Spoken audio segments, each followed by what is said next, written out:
It's finally here, Super Bowl week, San Francisco 49ers, Kansas City Chiefs, Super Bowl 58. A correspondent joining us today, live from Radio Row in Las Vegas. He's going to tell us how to beat the Kansas City Chiefs. Next. You are Locked On 49ers, your daily San Francisco 49ers podcast, part of the Locked On Podcast Network, your team every day.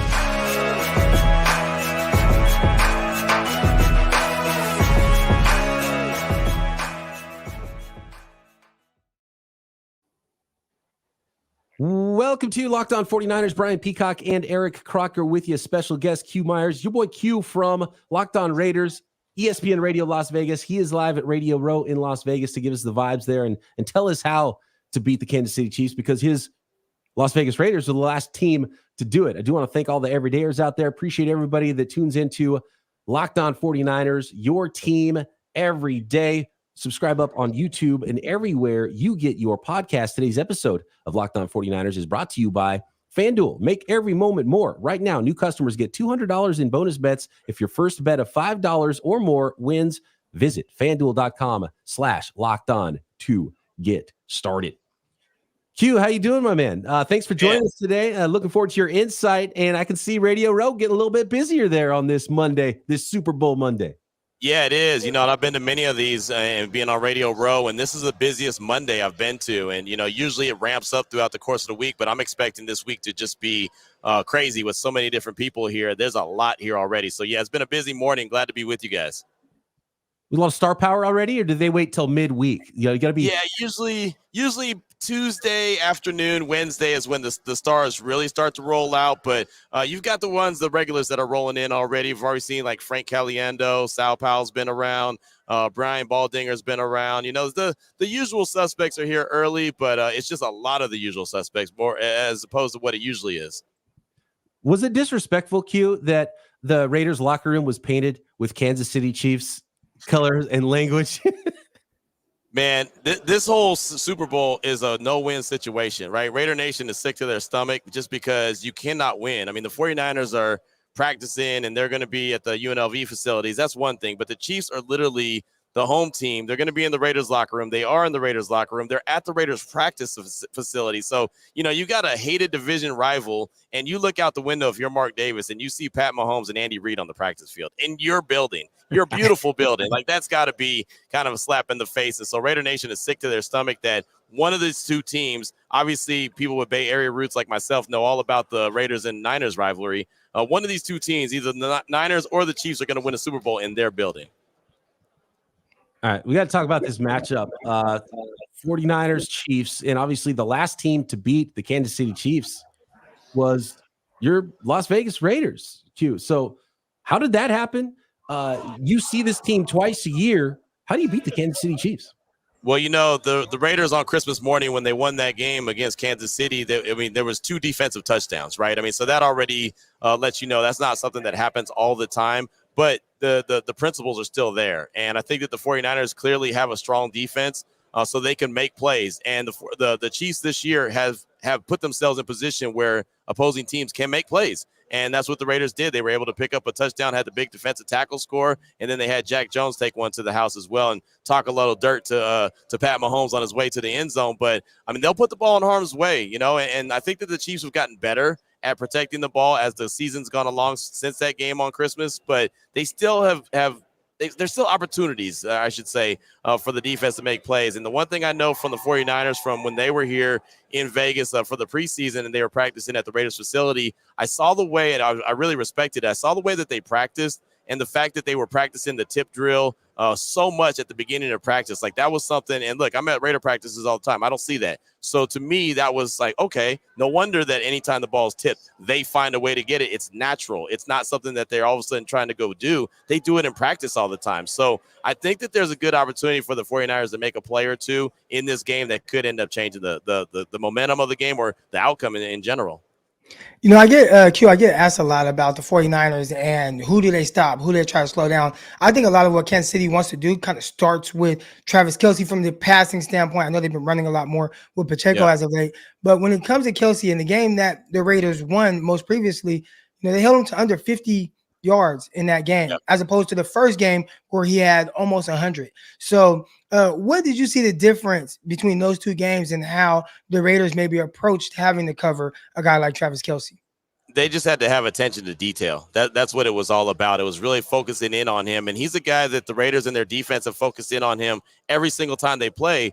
But somehow, some way, he always gets open. There was a game, maybe 3 Chief games ago where he only had 4 catches for 25 yards, but the 4 catches were touchdowns, right? So it's like, yeah, hey, you limited him 4 catches to 25 yards. That's fantastic, except for the fact that you gave up 4 touchdowns. So there was just a lot of attention to detail on slowing him down and not letting him wreck the game, and especially when the Chiefs' other players around him weren't, playing at the level that they should have been playing. They were causing a lot of harm. It's like, okay, now you could really put one of those alphas that you have on defense across from him and try to get physical with him, try to take him out of his game a little bit. And you saw the frustrations. You saw him throwing his helmet. You saw him getting upset, got under his skin a little bit. Basically, the Raiders did to him what he did to the Baltimore Ravens in the championship game, where he got under their skin early and stayed under it often, right? And so that's some similar of the approach, but the Raiders defense was so good, and they obviously underachieved for the whole season,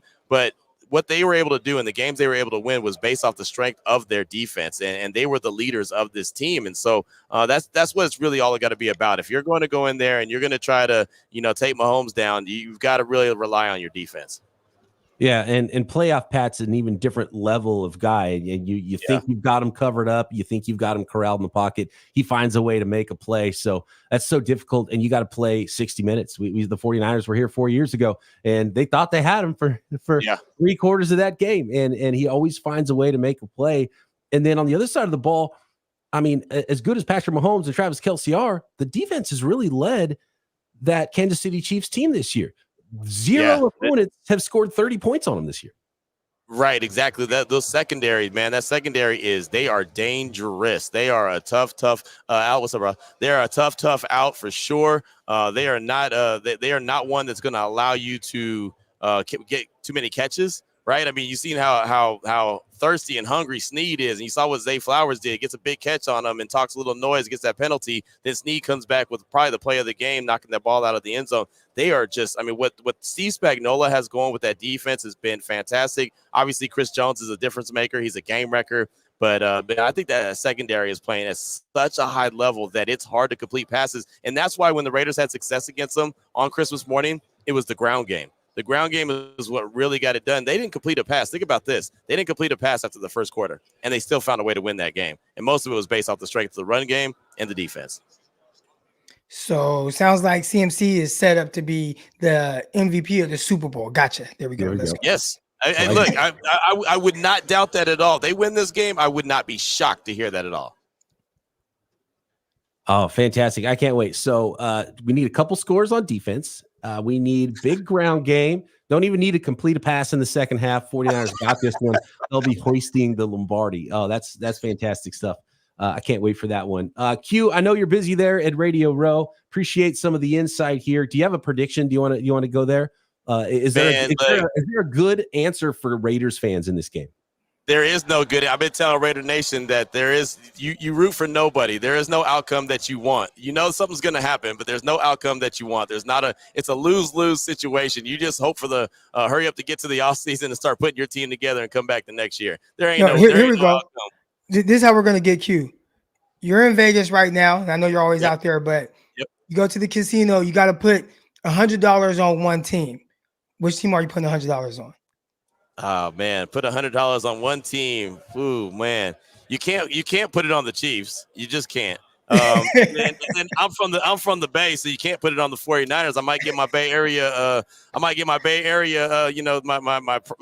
card. Might get revoked. Yeah, it might get revoked. So I'm gonna bet on black. How about bet on black? That's what they always say. How about take the under? There you go. The fewest points possible between these two teams for Raiders. You know what? That would not be a shock at all, to be honest. I mean, with the Chiefs defense and obviously the 49ers defense as well. I mean, these are a couple of teams full of bloodthirsty Pirates, man. So I could definitely see I can see the under hitting for sure. All right. Say hi to any of our Locked On brethren you see there at Radio Row. Q. Have a great week. ESPN Radio, Locked On Raiders. doing it right there, man. And congrats all the hard work that you've put in and gotten you to where you are there, doing big things in the Las Vegas area sports radio scene. Appreciate you, Q. Hey, appreciate you guys, man. Have fun and keep up the great work. All right, next, let's get into this 49ers Chiefs Super Bowl week coming at you.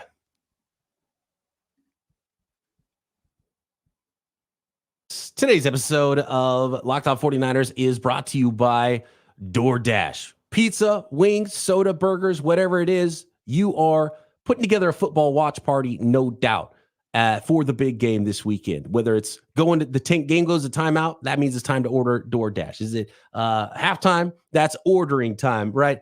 And maybe you just got the burgers on the grill in the backyard and you need some groceries to finish off that watch party meal, and you need some buns, or maybe you need more chips, more beverages. You can find it all with DoorDash. And hey, if you're in the San Francisco area, I even got the shirt on today, Sunset Cantina, one of my favorites, Al Pastor Tacos, Pozole Verde. Hit up all your favorite spots and get 50% off up to $10 value when you spend $15 or more on your first order when you download the DoorDash app and enter code LOCKED23. Subject to change, terms apply. Don't forget to use code LOCKED23 for 50% off up to $10 value on your first order when you download the DoorDash app and spend $15 or more. Subject to change, terms apply. Today's episode is also brought to you by our friends at eBay Motors. Passion, drive, patience. What brings home the winning trophy is also what keeps your ride or die alive. eBay Motors has everything you need to maintain your vehicle and level it up to peak performance. From superchargers, roof racks, exhaust kits, LED headlights. Maybe, it's wintertime. It's raining heavy here in the Bay Area. Maybe you just need new wiper blades, right? You can find it all at eBay Motors. Whether you're into speed, power, style, eBay Motors has got you covered with over 122 million parts for your vehicle. You'll always find exactly what you're looking for. And with eBay Guaranteed Fit, your part is guaranteed to fit your ride every time or your money back, because with eBay Motors, you're burning rubber, not cash. So keep your ride or die alive at ebaymotors.com. Eligible items only. Exclusions apply. eBay Guaranteed Fit only available to U.S. customers. Peacock, real quick. Yeah. I got to give Peacock his flowers right now. Okay. He does a lot of behind the scenes stuff there, and he pulled off something. I was curious to see how exactly he was going to do it. But in the span of about 3 seconds, he removed Q from the stream. He added the bumper, changed the overlay, and changed how you guys see the overlay, because we can change how we're pictured here, and got to the ad read seamlessly. So if you're not watching it, you would have never even noticed. I got to give Peacock his flowers for doing that. I didn't know how you're going to make it work, but you did it. You're the man, Peacock. Dude, we're in Super Bowl for him here, Croc. This is Super Bowl week. You don't get to where we are. As, by the way, shout out to all the listeners out there. We're top 15 sports podcasts in the world. You look at football podcasts, it's like Rich Eisen. There's like, all the biggest football podcasts you can think of. Travis and Jason Kelce, right?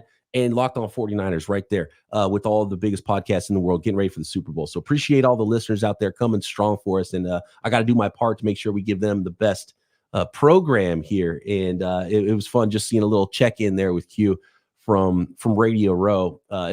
Too bad we weren't there, but let's go back to the Super Bowl next year. Croc, you and I are going to be at Radio Row and getting all these interviews with all these dudes. And we're going to have a million podcasts, little short ones with specials. And I'm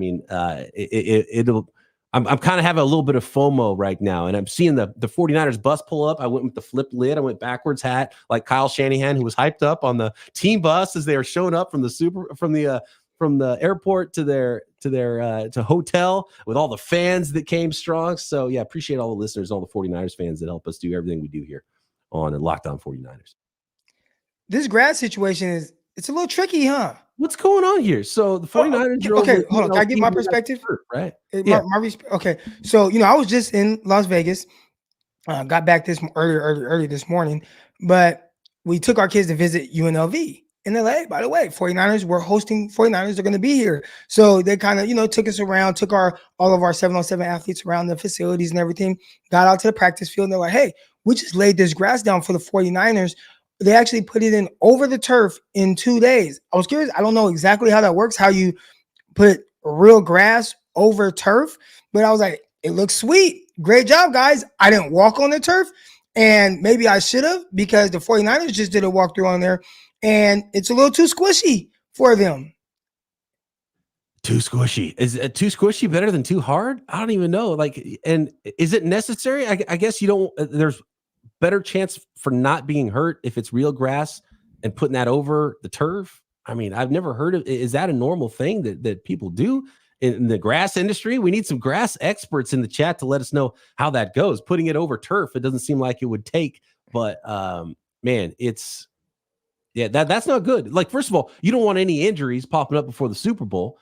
And there's always something with Super Bowl week, Croc. And when you start looking at this game and how different it is, you have an extra week, you have all the media availability, you have a halftime that's twice as long, and it just throws you out. It's not the same football game with the same football timing as a normal week. And so there's always something that's going to pop up that's different, that is going to be maybe an adverse situation for your football team. And so that's probably a good lesson for day number 1 of Super Bowl week, is even the grass you're practicing on might not be what you expected coming into the week. That throws off your entire week. It definitely does. And it went over my head when they said that they laid the grass over the turf, even though I tweeted it out.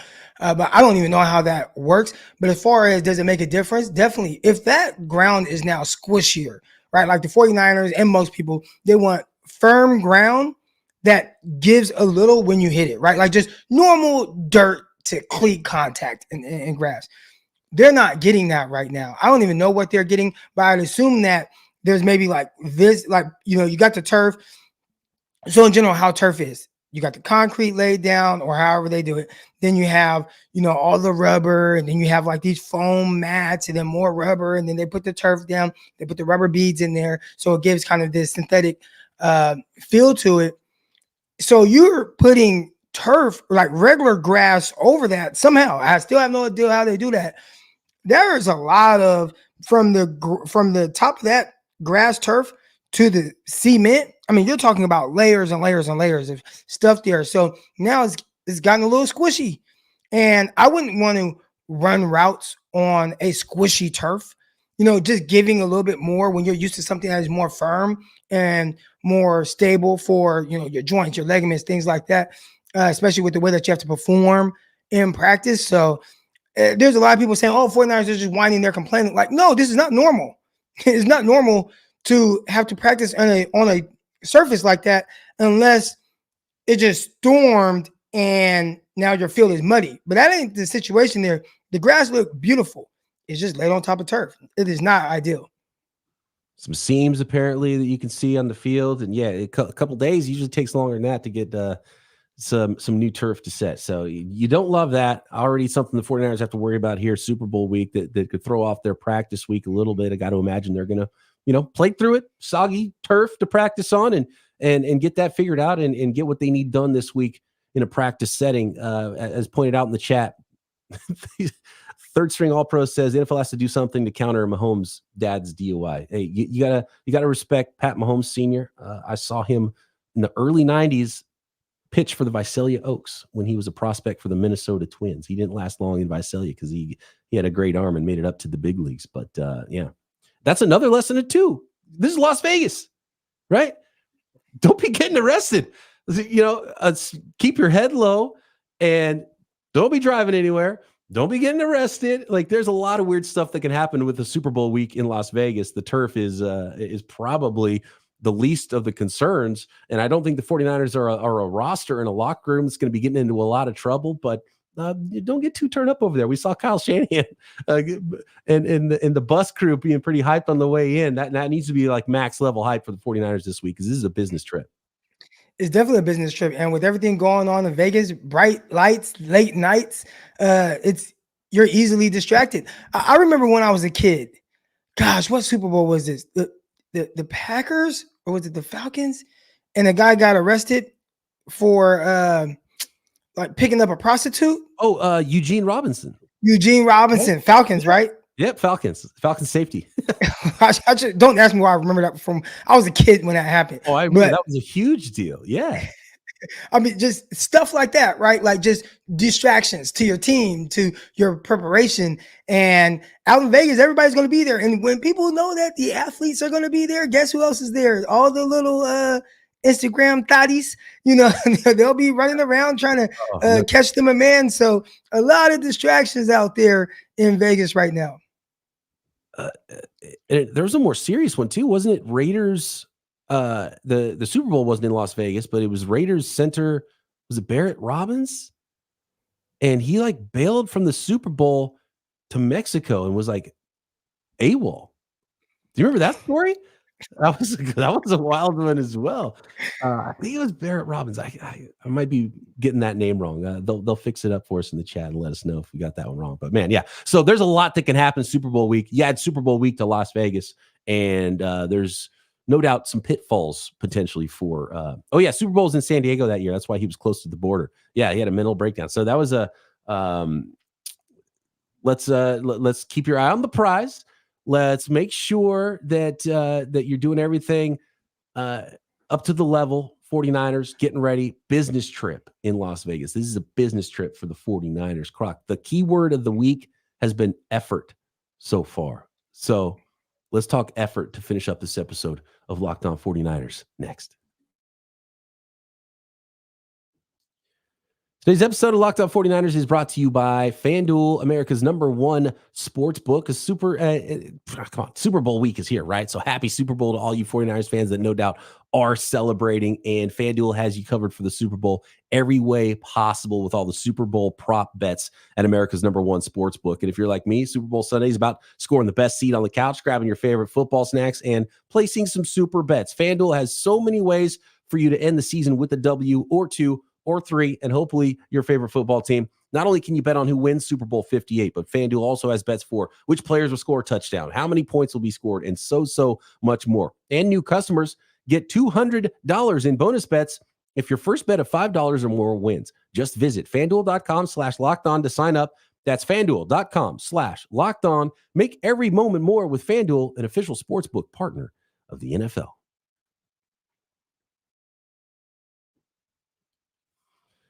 All right. Aside from the pitfalls of Las Vegas nightlife for a week and the turf you're practicing on, I think a team that is preparing for a Super Bowl, Croc, to have this much conversation about effort and some lack of effort that their team is giving, and it's become a real talking point, and it's something they're going to continue to be asked about this week. And Fred Warner has talked about it. Steve Wilks, defensive coordinator, has talked about it.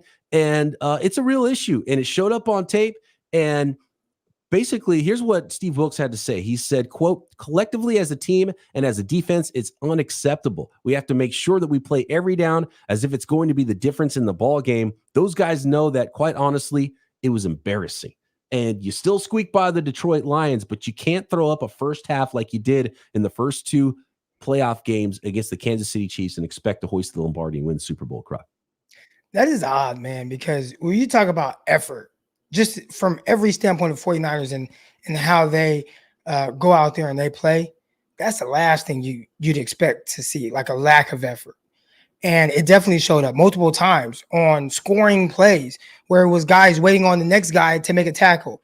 And that is not 49er football. Now, they cleaned it up in the second half, but just the fact that they put that on film in general, for anybody that was a part of that, I'm pretty sure they got cussed out. Like, and I know how NFL coaches talk to the players, and they treat them, they're men. Shoot, they got more money than the coaches and whatnot. But at some point, they got to send a message. And I'm pretty sure people got some very stern messages on heading into this game. So I'd be shocked and surprised if I see some of the things that we saw on film. Kyle Shanahan has put plenty of guys in the doghouse. Why are guys getting in the doghouse? The effort during practice, or the effort blocking, right? Just all those things. Like, this won't be tolerated. Very wild to see that in a postseason game, a winner-go-home game on film by a 49ers team, which, again, no matter who, you can go back to 2017 when the 49ers are 0-9 at one point, and you didn't see that type of effort out there. So to see it in a divisional game or NFC championship game, it's really wild to me. Effort is non-negotiable, as John Lynch put it this week. Not good enough is what Fred Warner says. And the non-negotiable part. And John Lynch is probably sitting there watching the game, and he's He's the string puller. He's the GM. Put this roster together. And he didn't draft and sign players that don't give effort. We talked about all year about the character and how this team plays and how these guys are wired. And we were giving out game balls for dogs, right, a few weeks ago that came to play for the 49ers in a comeback win. Effort is not an issue, especially getting ready for a Super Bowl. It's never been an issue for this team. So that's got to be extra concerning for John Lynch to sit there and like, this isn't the team I put together. So that's a big deal. And I gotta imagine they're going to come out faster in this game. I thought they were going to come out faster against the Lions, and they didn't. And they put some bad stuff on tape.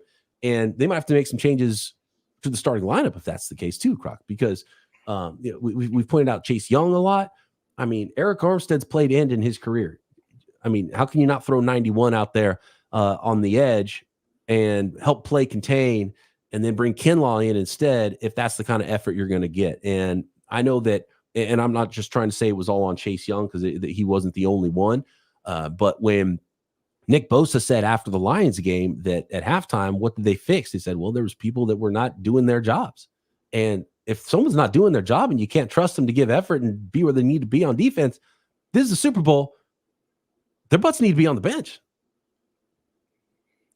Again, a message will be sent. So I'm curious to see guys' snap count after this game. You know, Chase Young called out by a lot of people for certain plays that jumped out. He had some good plays, but when you see the ugly plays, that will supersede anything that you did from a positive standpoint. So I will be curious to see his snap count at the end of this game.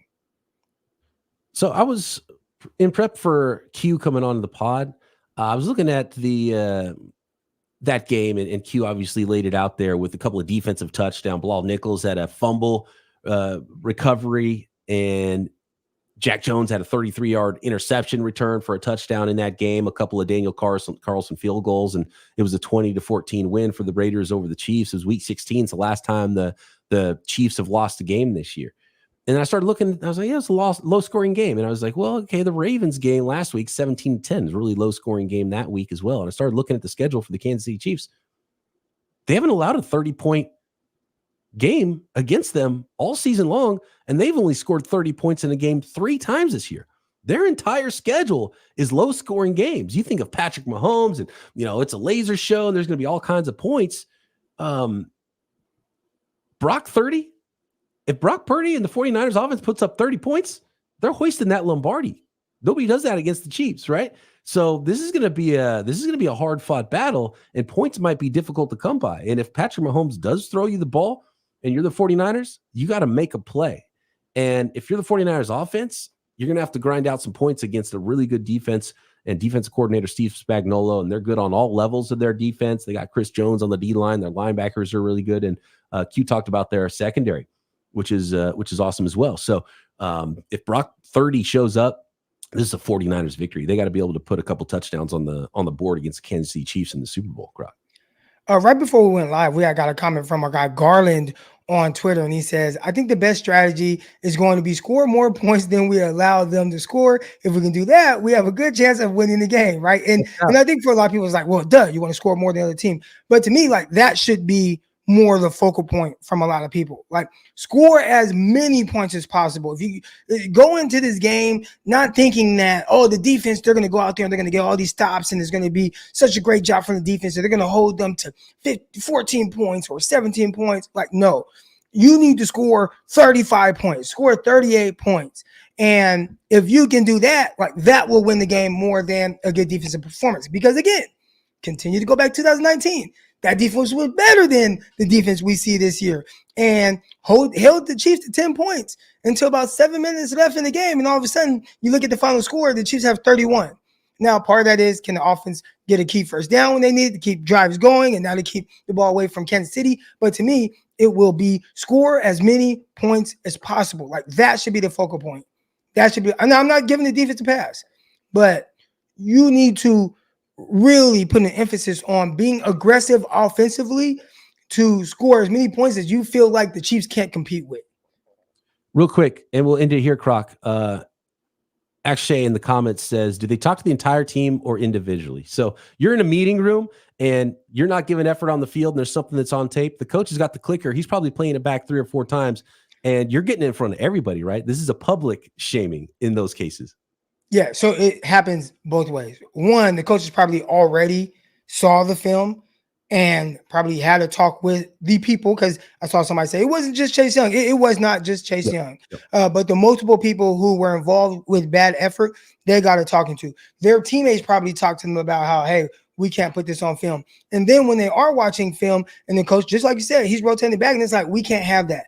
Not winning effort. Won't be playing for me if this is going to be your effort, right? So I think you hear it in three different ways. Individually from your coach, maybe individually by a leader on your defense, but definitely the coach making a point in front of everyone, not to single you out, but to single out the effort that you gave on that specific play or plays. Big boy conversations for Super Bowl week. Absolutely. Appreciate all the listeners. Thanks to Q for jumping on, give us a little insight to what's going on at Radio Row and how to beat these Kansas City Chiefs for the San Francisco 49ers. It's going to be a long week. There's tons of media conversations happening Monday night. We'll have that all covered for you as well. All the best from the podium. And, of course, breaking down this game each way, including sideways. 49ers, Chiefs, Super Bowl 58. Thanks, everybody, for making us your first listen. Croc and I back tomorrow right here, Locked On 49ers.